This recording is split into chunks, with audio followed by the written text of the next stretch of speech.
More FRT-15 confiscation letters hit the mailboxes of people. Let's go ahead and talk about it.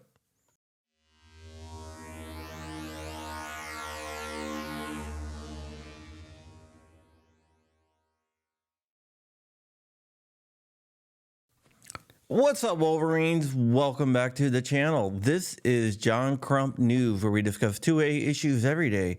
I'm your host, John Crump. I'm an investigative journalist that concentrates on the gun space. I want to thank our sponsors. Gideon Optics makes some of the best optics at an affordable price. So why spend money on an optic where you can get a cheaper optic that is just as good? Go ahead and check out Gideon Optics, and for a limited time, you can use code CRUMPY and get 10% off and free shipping on all orders. And if you could help me beat that algorithm, go ahead, like, comment, and subscribe. Engagement really helps boosting the signal. And if we boost the signal cannot be stopped. Okay, let's go ahead and talk about what's going on with the rare breed FRT-15 trigger. Over the last couple of days, a lot of people have been getting letters from the ATF asking them to turn over their FRT-15 triggers. These are different from the letters that we have seen in the past. This also applies to the wide open triggers sold by Rare Breed. So if you have one of those, expect a letter as well. In the past, people who received confiscation letters from the ATF about their FRT-15 triggers were customers of a guy on Gunbroker named Rifle Remedy 2000. The ATF stated that these were machine guns and they had to turn them over to the ATF. There was another set of letters about the wide open triggers, and it looks like those were purchased from Big Daddy Unlimited. We are not really sure exactly how they got the BDU list, but they did get it somehow. BDU states that they didn't turn over any customer information, and I have no reason to doubt them.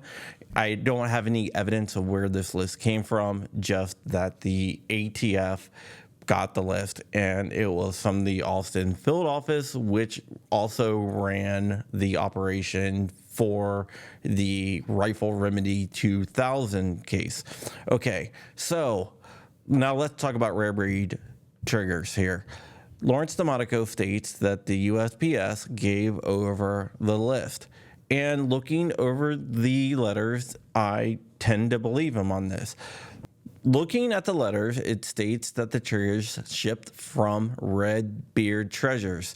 Red Beard Treasures was a company name that Rare Breed used after they started getting into trouble with the government. Rare Breed states that they shipped it from Red Beard Treasures because they were worried about people stealing packages off porch pirates. The government states that Rare Breed was trying to hide that they were shipping out the triggers. Whoever you believe, that is up to you, but those are the two arguments from both sides. But that does give us a time frame of when these letters are from. That is also further evidence that the list did come from USPS, because that is the time when Rare Breed was shipping through USPS. There has been no letters that I have seen. There might be some out there, but not that I have seen, that came from earlier on in the company's history when they were shipping from Rare Breed triggers.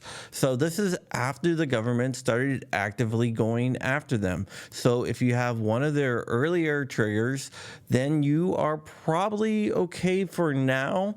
But if you bought it when they started shipping from Red Beard Treasures, expect a letter.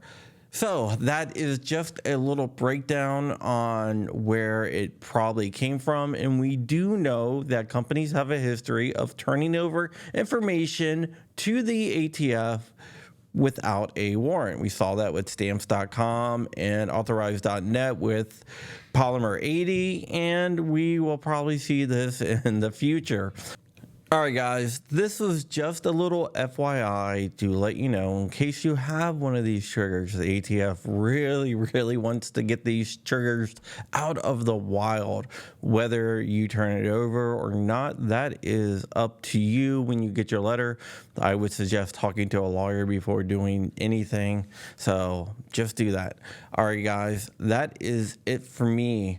Stay ever vigilant, stay ever free. Please have a safe and happy weekend and spend some time with your family. All right, guys. Wolverines, motherfucker.